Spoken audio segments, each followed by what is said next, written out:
खबरदार, अगर फिर इस मंदिर की ओर कदम बढ़ाया तो टांगे तोड़ कर रख देंगे। अपने अपवित्र पैरों से इस मंदिर की ओर कदम मत बढ़ाना।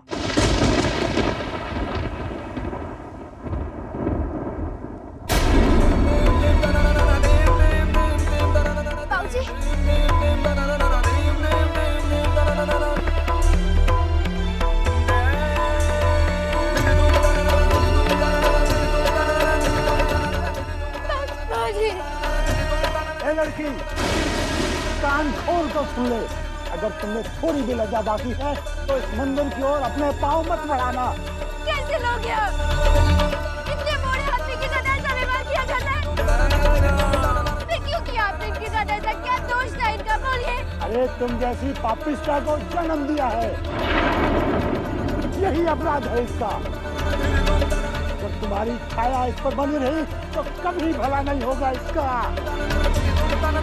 चलो। नहीं बेटा, ये सत्य कह रहे हैं, तो पागल नहीं है, तो पागल नहीं है बेटा। मना किया था ना हमने बाबूजी, मत जाइएगा इस मंदिर में। फिर क्यों गया, अब क्यों? अरे ये लोग तो क्या भगवान भी आपकी भक्ति को नहीं समझते। नहीं जाना चाहिए था आपको, नहीं जाना चाहिए था आपको।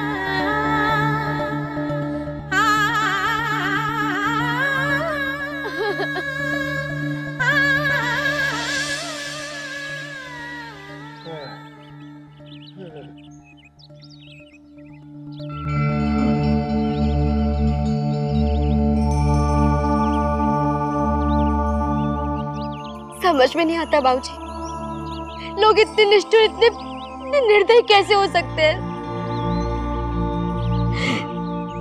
कितनी चोट लगी है आपको? शिव जी भी। शिव जी का नाम मत ले, दोष लोगों का नहीं है बेटा, लोगों का दोष नहीं है, दोष इस भक्तों के भगवान का है, इस भक्तों के भगवान का, जो हम पर होता अन्याय देखता रहा और निष्ठुर पत्थर बना देखता रहा। हम इस भोलेनाथ को कृपालु समझकर तो ये इसकी चौखट पर ले जाना चाहते हैं।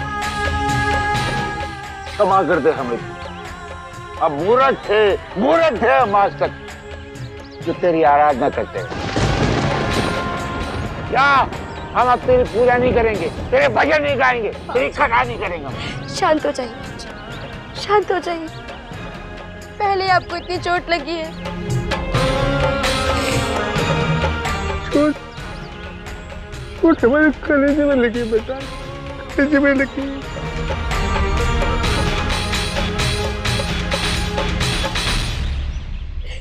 पहले आप घर चलिए।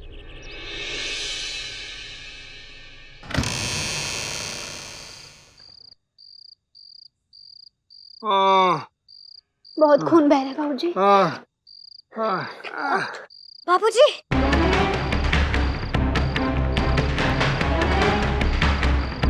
ये क्या हो गया? बताते चलो, अंदर चलो। बाबूजी,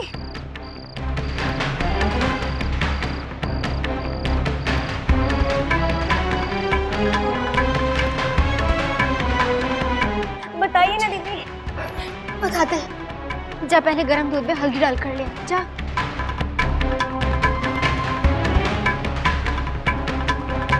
कहाँ जा रही है? अम्मा, बाबूजी को बहुत चोट लगी है ना, उनके लिए हल्दी का दूध लाने जा रही हूँ। वो किस लिए? अम्मा, हल्दी का दूध पीने से चोट जल्दी ठीक हो जाएगी। हाँ, डॉक्टरी दवाई और मरहम पट्टी कराने से चोट और भी जल्दी ठीक हो जाती है। पैसे? नहीं ना? पूछ अपने बाप से, कमा कर रखे हैं? नहीं ना? अमीरों के चौंचले बंद कर। लगता है जैसे घर में दूध की नदियां बह रही है। जाकर पानी में नीम की पत्ती उबाल कर दे दे, जख्म जल्दी से ठीक हो जाएगा। लेकिन अम्मा, जो बोल रहे वो कर, जा।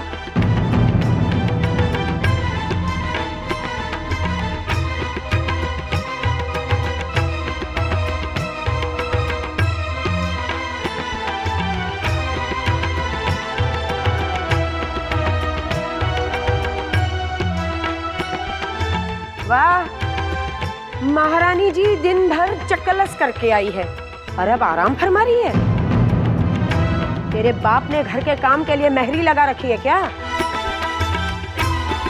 अम्मा हम घर जल्दी आ जाते, लेकिन मंदिर में बाबूजी के साथ। हाँ हाँ, बाप बेटी की नौटंकी का आंखों देखा हाल गांव वाले सुना चुके हैं हमें।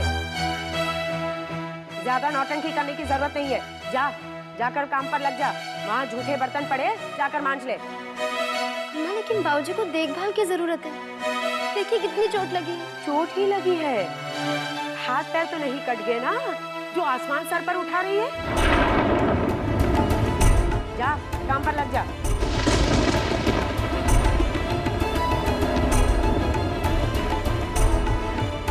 जाती है या फिर से हम बन जाए डायन?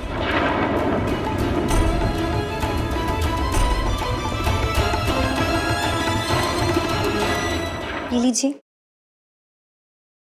लीजिए, पी लीजिए बैरागी महाराज।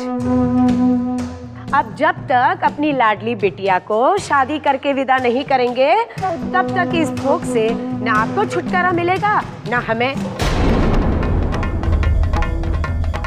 लेकिन आप तो इससे छुटकारा पाने की नहीं, इसे तो मंदिर में ले जाने की चिंता में मरे जा रहे हैं। हाँ।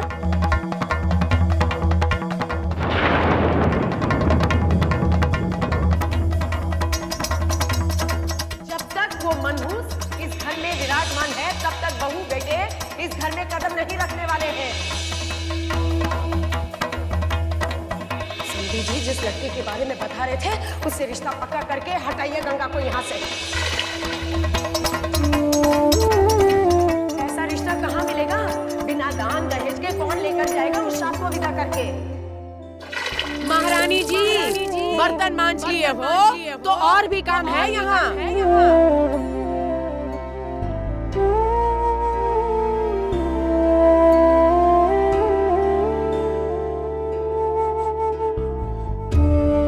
तेरी शादी से ही सबके दुखों का अंत होगा गंगा। तेरी शादी ही सबको दुर्भाग्य से छुटकारा दिला सकती है।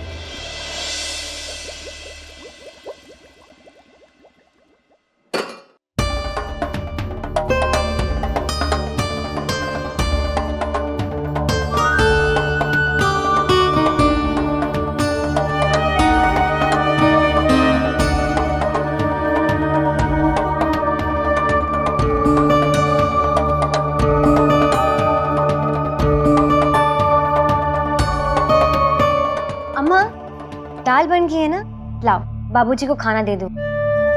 देखने से लग रहा कितनी कमजोरी महसूस कर रहे हैं। खाकर जल्दी सो जाएंगे।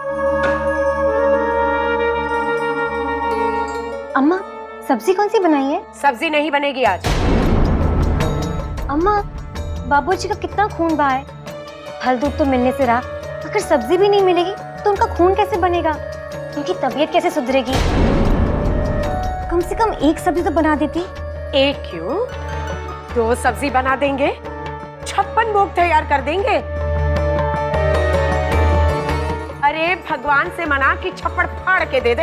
हाँ, बात करती है, घर में नहीं है खुदी खाएंगे पुलाव।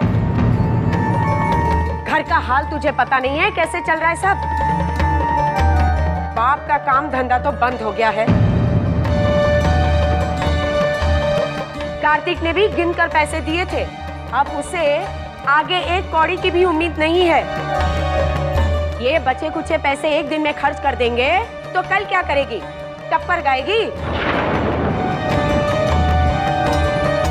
एक दिन मालपुआ खाकर बाकी दिन भूखे सोने से तो अच्छा है 4 दिन रूखा सूखा खाओ।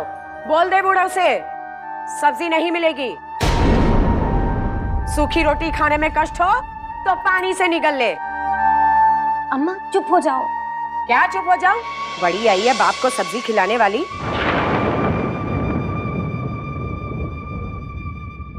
अब हमें ये तो नहीं पता कि जो कुछ हो रहा है वो सही हो रहा है या गलत, लेकिन हाँ इतना जानते हैं कि जो कुछ भी हो रहा है वो आपकी बिटिया गंगा की वजह से हो रहा है। गंगा तो इस घर से जाएगी नहीं, और जब तक गंगा इस घर में रहेगी हमारी बेटी इस घर में कदम तक नहीं रखेगी। तुम जैसी पापिष्टा को जन्म दिया है, यही अपराध है इनका, इसलिए फल भोग रहे हैं। अरे कार्तिक था तो घर में चूल्हा जलता था, और उसके वापस आने की आशा तो बिल्कुल मत रखिएगा। अब हम तुम्हें दिखा देंगे कि डायन क्या होती है।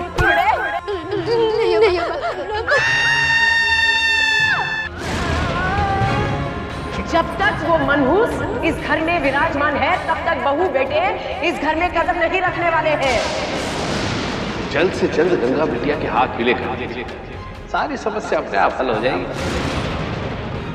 हमारी नजर में एक नेक लड़का है, वो गंगा को इसी हाल में अपना लेगा, उससे ब्याह की बात और ऊपर से नहीं करे, दहेज भी नहीं लेंगे, वो गंगा को इसी हाल में अपना लेगा, ब्याह का खर्चा भी नहीं लगेगा।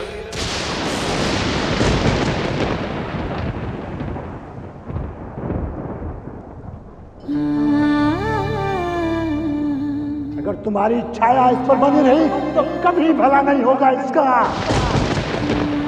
समधी जी जिस लड़की के बारे में बता रहे थे उससे रिश्ता पक्का करके हटाइए गंगा को यहाँ से। अब नहीं चिंता शुरू रहा सकी। आखिर वो लड़का तुझे देखे बिना तो उससे शादी क्यों करेगा? मेरी कुछ समझ में नहीं आ रहा है। कहीं कहीं कहीं लड़के में कोई खोट तो नहीं है?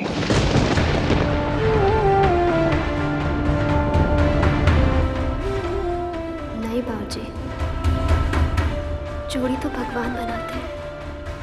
अगर उन्होंने हमारे लिए ऐसे लड़के को चुना है जिसमें दोष है, तो हम चाहकर भी अपना भाग्य नहीं बदल सकते। लेकिन परिवार को टूटने से बचाने के लिए और सबके दुखों को मिटाने के लिए हमें शादी करनी ही होगी।